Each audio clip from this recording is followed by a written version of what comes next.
Quelque chose a filé plus vite que les étoiles au-dessus de Mars. En octobre 2025, une traînée lumineuse a traversé le ciel martien à une vitesse jamais vue sur la planète rouge, 60 km par seconde. Silencieuse, précise et déterminée. Pendant quelques secondes, le rover Perseverance de la NASA l'a aperçu au loin avant que ses caméras nocturnes ne s'éteignent. Puis, sans prévenir tous les orbiteurs qui surveillaient le survol de 3 Atlas, le mystérieux visiteur interstellaire ont cessé de transmettre leurs données brutes. Le silence fut immédiat, le moment impossible à ignorer. Lorsque les premières images non officielles révélant un faible éclat émeraude à l'horizon furent divulguées, le monde scientifique se figea. Aucune comète ne devrait se déplacer ainsi et aucun objet ordinaire ne devrait briller sans la moindre trace de carbone ou de vapeur d'eau. Quelque chose s'était produit dans ces images manquantes. Quelque chose que personne à la NASA, à l'ESA, ni même au télescope James Webb n'était prêt à expliquer.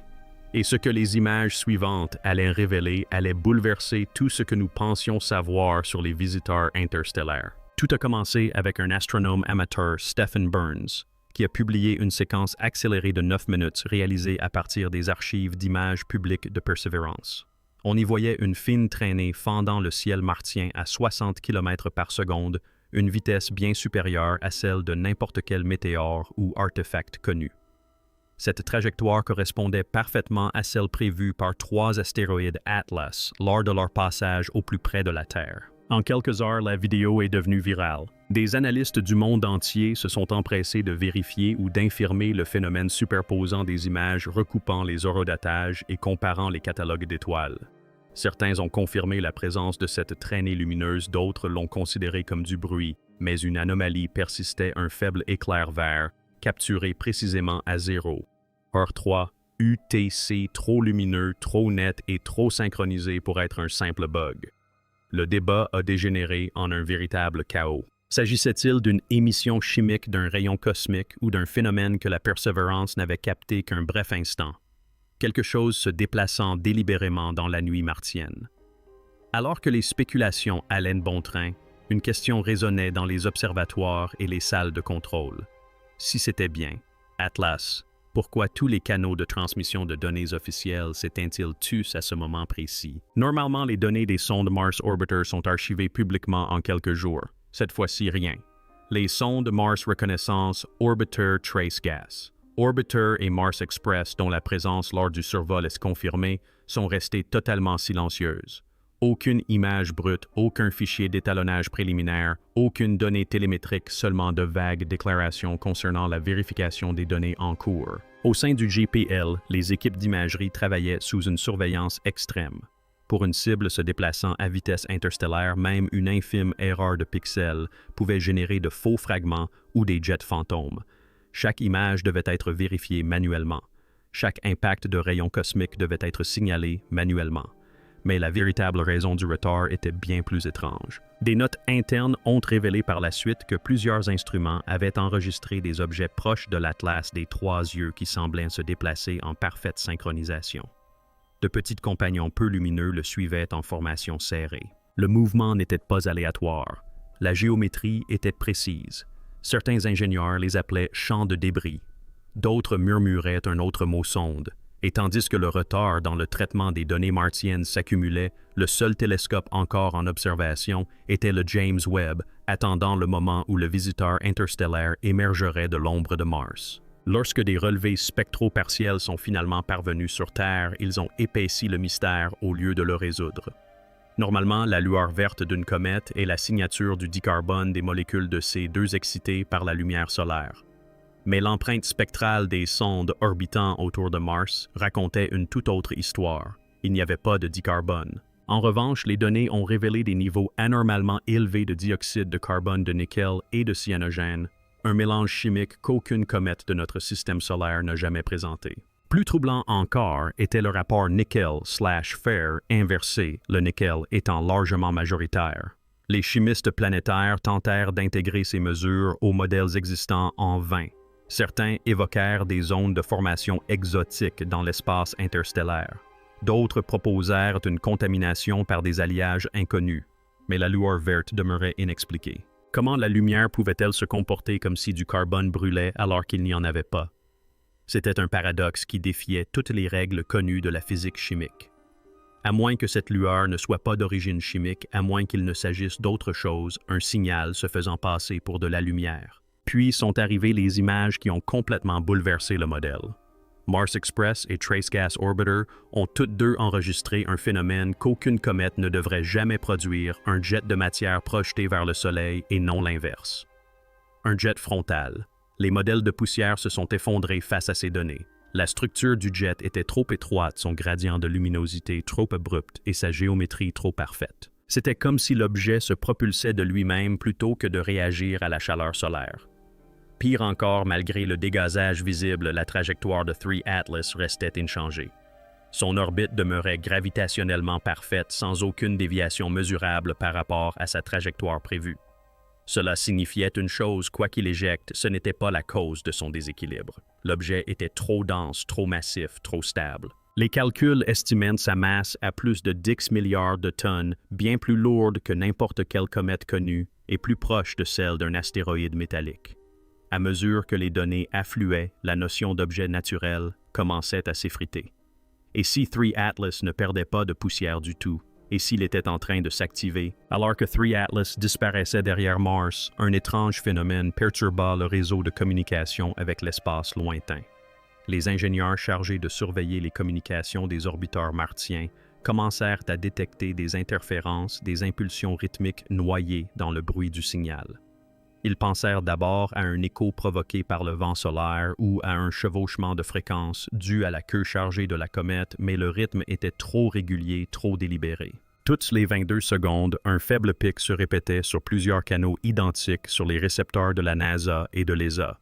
Son intensité était insuffisante pour constituer une transmission, mais il n'était pas aléatoire non plus. Ce signal semblait refléter le mouvement orbital de la comète, comme si l'objet réagissait à sa propre trajectoire. Puis, aussi soudainement qu'elle était apparue, l'interférence disparut. Le centre de contrôle la décrivit comme une résonance électromagnétique. D'autres parlèrent d'un bourdonnement. Mais ceux qui écoutèrent l'enregistrement filtré décrivirent quelque chose de bien plus troublant, une faible vibration mécanique qui semblait s'accélérer légèrement avant de laisser place à un silence complet. C'est alors que le télescope James Webb, situé à des millions de kilomètres de là, au point de grande dimension, pointa ses instruments directement vers la région de l'espace d'où provenait le signal. Lorsque les premières images à longue exposition du télescope James Webb sont arrivées, les scientifiques s'attendaient à ce qu'on observe habituellement une forme floue et indistincte, peut-être quelques faibles traînées de poussière laissées par la comète. Ce qu'ils ont vu a stupéfié même les astronomes les plus stoïques. Les données infrarouges ont révélé 3 signatures thermiques distinctes et non une seule. La première, un noyau allongé correspondant à la position prévue par l'atlas des 3 yeux. Les deuxième et troisième, plus petits et plus froids, flanquaient le noyau principal à égale distance. Ils se déplaçaient en formation parfaite, ajustant légèrement leur position en fonction du champ magnétique martien. La symétrie était anormale, presque artificielle. Lors du rendu des compositions en couleur de faibles arcs de matière ionisée apparaissaient reliant les 3 points, des filaments qui scintillaient comme des courants électriques. Des courants circulaient. En lumière visible, la lueur était d'un vert pâle, mais en infrarouge, les objets émettaient des pulsations rougeoyantes parfaitement synchronisées avec la fréquence de 22 secondes précédemment détectée par radio. Jamais une comète n'avait présenté un tel comportement. Pour certains, il s'agissait d'une stabilisation contrôlée, pour d'autres d'une propulsion. Pourtant, aucun de ces objets ne semblait accélérer. Ils maintenaient leur position comme s'ils orbitaient autour de quelque chose d'invisible. Le spectrographe de Webb révéla bientôt une énigme encore plus profonde, la présence de vapeur de nickel pur. Des atomes métalliques chauffés à des températures extrêmes présents en quantité bien supérieure à celle que n'importe quel corps naturel pourrait produire. Le nickel dense et inflexible ne devrait pas se vaporiser si près de Mars, et pourtant sa raie spectrale dominait les relevés. On y a également trouvé des traces de cobalt et un composé inconnu émettant des pics d'émission faibles mais parfaitement espacés d'une structure trop régulière pour être aléatoire. Les données ressemblaient à la structure harmonique d'un processus technologique et non géologique. C'était comme si l'objet se raffinait, réorganisant la composition de sa surface sous l'effet de la chaleur solaire. Les planétologues ont avancé des hypothèses audacieuses allant de la cristallisation métallique au blindage magnétique. Mais personne ne pouvait expliquer pourquoi la lumière des trois atlas oculaires se modulait de façon cohérente avec les données encodées.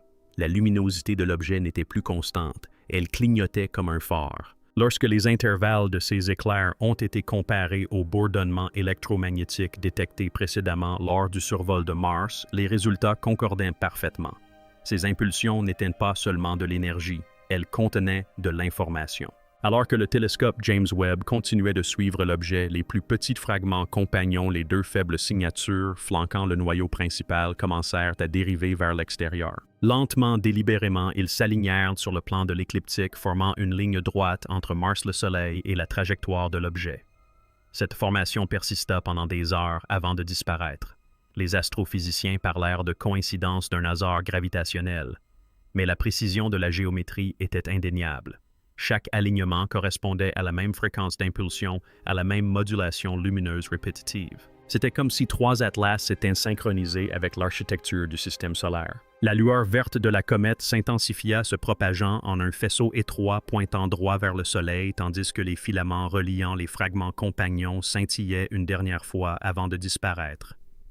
Le flux de données du Webb s'interrompit brutalement, victime d'une forte interférence solaire. Puis le silence. Pour la première fois depuis des semaines, le ciel s'obscurcit. Aucun signal, aucune lumière, juste le souvenir d'un alignement parfait. Et la troublante prise de conscience que quoi qu'ait fait 3E Atlas près de Mars, ce n'était que le début. Le monde entier retint son souffle, les instruments tournant au ralenti, les prévisions s'amenuisant. Puis le lendemain, le télescope James Webb détecta quelque chose, une faible impulsion de lumière infrarouge émergeant des ténèbres. D'abord, elle apparut comme une simple lueur, mais en quelques minutes, elle se stabilisa en un signal continu, plus brillant et plus net que jamais. L'objet avait survécu au périhélie, mais il était différent. Sa luminosité ne correspondait plus à la courbe de réflexion d'une comète normale. Il s'amplifiait, rayonnant bien plus d'énergie qu'il n'en recevait. Les rapports spectraux avaient également changé. Les raies du nickel, autrefois dominantes, étaient maintenant accompagnées de nouvelles émissions non identifiées, étroites, parfaitement espacées, comme les harmoniques d'une corde vibrante. La fréquence correspondait au rythme de 22 impulsions qui avaient caractérisé chaque observation depuis le survol de Mars. Mais cette fois, il y avait autre chose en dessous, une impulsion secondaire plus courte, plus rapide et étrangement familière. Lorsque les ingénieurs ont superposé ces nouvelles données aux enregistrements précédents, ils ont compris qu'il s'agissait d'un écho, une version réfléchie des transmissions que la Terre envoyait dans l'espace depuis des décennies. C'était comme si Atlas avait écouté et répondait maintenant. Peu après la réapparition de l'objet des radiotélescopes du monde entier, on commençait à capter des perturbations dans l'arrêt de l'hydrogène à 1420 MHz. La même fréquence que celle utilisée dans le signal historique WOW de 1977. Le signal se répétait à intervalles précis trop réguliers pour être ignoré. Une fois décodé, son schéma harmonique révélait une forme étrangement similaire à l'orbite de la comète, une spirale binaire reproduisant sa trajectoire autour de Mars. Il ne s'agissait pas d'une diffusion aléatoire. Le système nous transmettait sa propre histoire. Cette prise de conscience a provoqué un véritable séisme au sein de la communauté scientifique. L'idée qu'un objet interstellaire puisse enregistrer, stocker et retransmettre des informations électromagnétiques défiait toutes les lois de la physique connues. Pourtant, les données de James Webb ont confirmé l'impossible. La lumière émise par trois astres Atlas présentait des signatures de modulation compatibles avec des données codées, structurées, ordonnées et intentionnellement intégrées à ces émissions infrarouges. Pendant des jours, les astronomes ont débattu de l'opportunité d'envoyer une réponse, mais le dilemme éthique divisait la communauté. S'agissait-il d'une découverte ou d'un test? Le bourdonnement persistait immuable, répétant inlassablement le même signal comme en attente d'une confirmation. À mesure que le signal se renforçait, les capteurs de polarisation du télescope Webb ont détecté quelque chose d'encore plus inquiétant. La lumière de l'Atlas à 3 yeux était désormais polarisée à l'opposé du vent solaire. Normalement, les particules solaires diffusent de la lumière de façon chaotique, mais dans ce cas précis, l'alignement était inversé, comme si l'objet courbait les photons pour suivre un réseau magnétique invisible. Il en résultait un faisceau lumineux qui restait cohérent sur des millions de kilomètres, tel un laser traversant le système solaire. Les scientifiques ont tenté de modéliser cet effet, mais aucune simulation n'a égalé la précision observée. La polarisation n'était pas aléatoire, elle tournait à intervalles fixes, parfaitement alignés avec la rotation de Mars et la position orbitale de la Terre. C'était comme si l'objet se synchronisait avec les deux planètes, tissant un triangle de résonance à travers l'espace. Des astronomes amateurs commencèrent à remarquer d'étranges reflets dans le ciel nocturne, de faibles ondulations de lumière verte balayaient l'horizon à chaque fois que trois atlas achevaient un cycle de polarisation. L'effet était visible des deux hémisphères et durait quelques secondes avant de disparaître. Pour certains, cela ressemblait à un faisceau de communication. Pour d'autres, à un compte à rebours. Quelques heures plus tard, l'impossible se produisit. Le télescope James Webb a enregistré une accélération soudaine dans le mouvement de l'objet 3I Atlas, un écart inférieur à 0,01% par rapport à sa trajectoire prévue, mais qui ne pouvait s'expliquer ni par la gravité ni par le rayonnement solaire. Pour la première fois, l'objet s'était déplacé de lui-même. L'accélération était faible progressive et d'une précision incroyable comme celle d'un vaisseau ajustant sa trajectoire. Ce qui la rendait encore plus étrange, c'était sa direction. Au lieu de poursuivre sa course vers l'espace interstellaire, 3I Atlas avait légèrement dévié vers l'intérieur, alignant son vecteur avec le plan orbital de la Terre. L'ajustement était microscopique mais intentionnel. Et tandis que ce changement s'opérait, le signal rythmique se modifiait lui aussi. L'impulsion de 22 secondes commença à ralentir, passant à 23 secondes puis à 24, comme pour s'adapter à la dilatation du temps terrestre en s'ajustant au mouvement de notre planète. Le système solaire tout entier semblait vibrer au même rythme, une résonance qui se propageait à travers les champs électromagnétiques, les fréquences radio et même les instruments sismiques. Personne ne pouvait expliquer ni comment ni pourquoi, mais tous les systèmes sensibles aux fluctuations électromagnétiques des satellites aux capteurs souterrains enregistraient le même schéma. Le signal ne provenait plus de l'espace, il nous traversait. Au début, c'était subtil de légères variations dans la haute atmosphère de faibles lueurs détectées uniquement par les observatoires de haute altitude. Mais en quelques jours, le phénomène devint indéniable. Une aurore boréale verte et pulsante apparut au-dessus de régions où aucune aurore n'avait jamais été observée auparavant. Les zones équatoriales, les déserts et les latitudes moyennes se mirent à scintiller d'une lumière spectrale toutes les 24 secondes au rythme précis des pulsations de l'Atlas des trois yeux. Les tours de contrôle aérien commencèrent à signaler d'étranges interférences électromagnétiques aux mêmes intervalles et les satellites de communication civile subirent des brèves interruptions de transmission synchronisées entre elles. Chaque observation correspondait parfaitement à la nouvelle position orbitale de l'objet. La lueur s'intensifiait nuit après nuit et lorsque les scientifiques comparèrent les relevés atmosphériques, ils firent une découverte glaçante. La lumière ne provenait pas de l'atmosphère. Elle y était projetée comme depuis l'espace lui-même. Les télescopes à haute résolution qui suivaient la source permirent de déterminer que le faisceau n'était issu ni du Soleil ni d'aucune réflexion céleste connue, mais d'un étroit cône d'énergie émis directement par 3I Atlas, désormais parfaitement aligné avec l'équateur magnétique terrestre. La comète ne se contentait plus de passer à proximité. Elle ciblait la planète avec une précision mathématique. Les gouvernements du monde entier se mobilisèrent en silence. Observatoires, satellites de défense et radiotélescopes furent tous réorientés vers un réseau mondial unique chargé de surveiller l'atlas spatial. L'objet était devenu trop organisé, trop méthodique. Mais une nouvelle anomalie est apparue inexplicable. Les câbles sous-marins, les réseaux électriques et même les serveurs de données souterrains ont commencé à émettre un faible bourdonnement électromagnétique. Il ne s'agissait pas de bruit, mais d'une structure se répétant en séquences harmoniques identiques à celles observées dans la lumière de la comète. Des appareils partout sur la planète ont commencé à couler involontairement. Les horloges se calèrent parfaitement sur le cycle de 24 secondes. Même les horloges atomiques embarquées à bord des satellites GPS précises à une fraction de microseconde se mirent à fonctionner à l'unisson avec les impulsions. C'était comme si la planète elle-même était devenue un récepteur, toute son infrastructure vibrant à la fréquence de 3, un atlas. Les ingénieurs tentèrent d'en isoler la cause, mais aucune source de signal ne fut trouvée. Toutes les tentatives de brouillage ou de filtrage des interférences échouèrent. Le phénomène ne provenait ni des ondes radio ni des réseaux électriques. Il était inhérent au champ électromagnétique de la Terre elle-même. La planète n'observait plus l'objet. Elle participait à ce qu'il avait initié, puis survint l'observation qui changea tout. Le télescope spatial James Webb pointé vers la région entourant 3E Atlas enregistra un faible halo lumineux s'étendant en arc géométrique. Le traitement des données révéla que ces arcs formaient une figure indubitable, un triangle équilatéral parfait reliant trois corps, 3E Atlas, la Terre et Mars. À l'intérieur de ce triangle, des filaments de particules chargées scintillaient en synchronisation, formant des chemins lumineux à travers le vide. Cet alignement n'était pas aléatoire. Il correspondait exactement aux mêmes coordonnées que le signal WOW de 1977, cette mystérieuse éruption radio qui avait jadis captivé l'imagination de l'humanité. Lorsque les astronomes ont superposé les données, la direction du signal WOW et la position de 3E Atlas se sont croisées à moins d'1 degré près.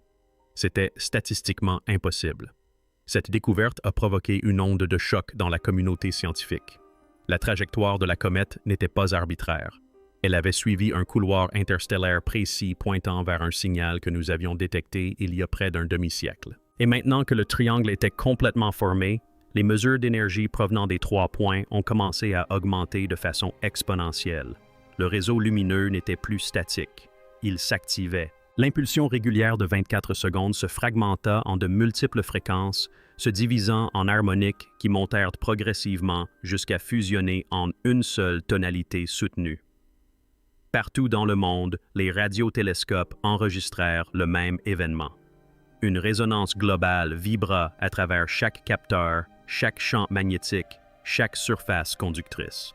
Les aurores boréales devinrent d'un blanc aveuglant pendant 13 secondes puis disparurent complètement. Pour la première fois depuis sa découverte, 3E Atlas cessa d'émettre de la lumière. Le spectre de l'objet s'est aplati jusqu'à un silence absolu. Mais lorsque le télescope James Webb a capturé l'image suivante, celle-ci était incompréhensible. L'objet jadis d'un vert éclatant s'était transformé en une silhouette sombre entourée d'un faible anneau de gaz ionisé, une sphère d'absence parfaite.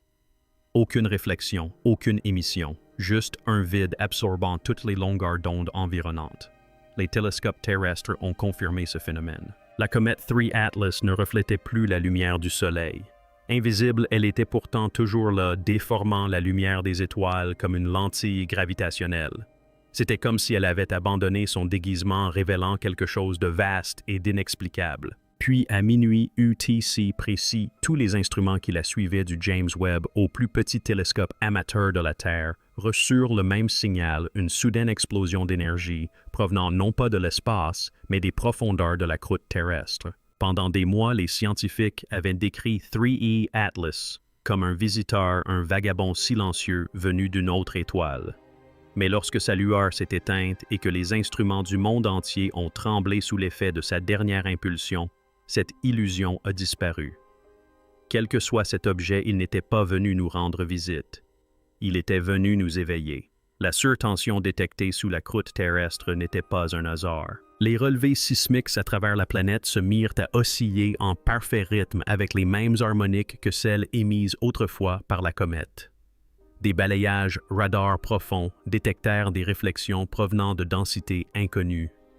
De vastes structures symétriques enfouies à des kilomètres sous terre pulsaient faiblement en synchronisation avec l'écho qui s'estompait depuis l'espace.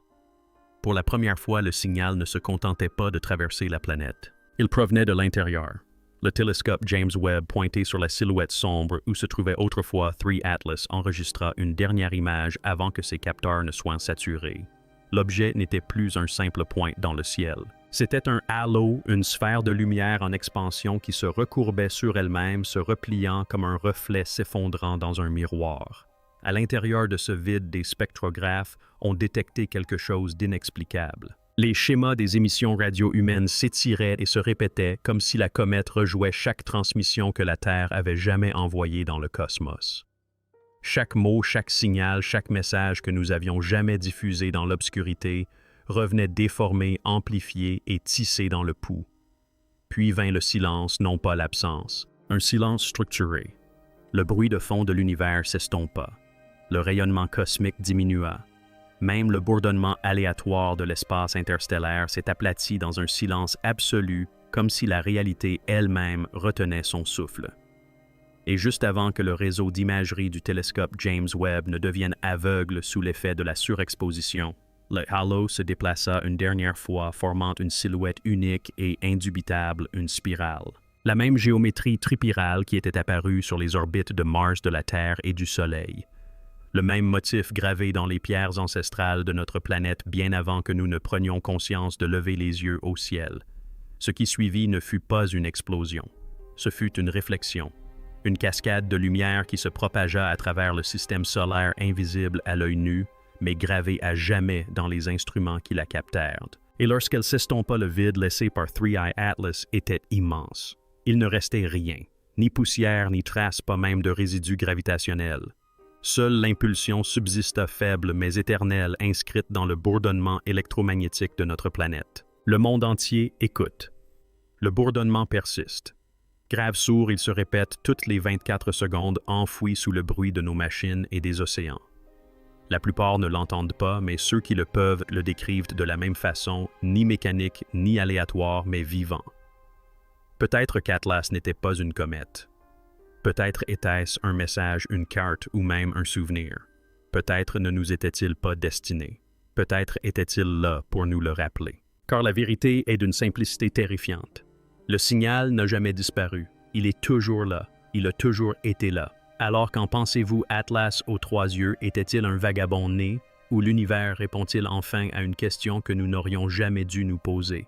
Partagez votre avis dans les commentaires ci-dessous. Et si cette histoire vous a fait remettre en question tout ce que vous pensiez savoir sur le cosmos, abonnez-vous, activez les notifications et partagez cette vidéo avec quelqu'un qui croit encore que l'espace est silencieux. Car peut-être n'est-il pas silencieux du tout. Peut-être attend-il que nous répondions.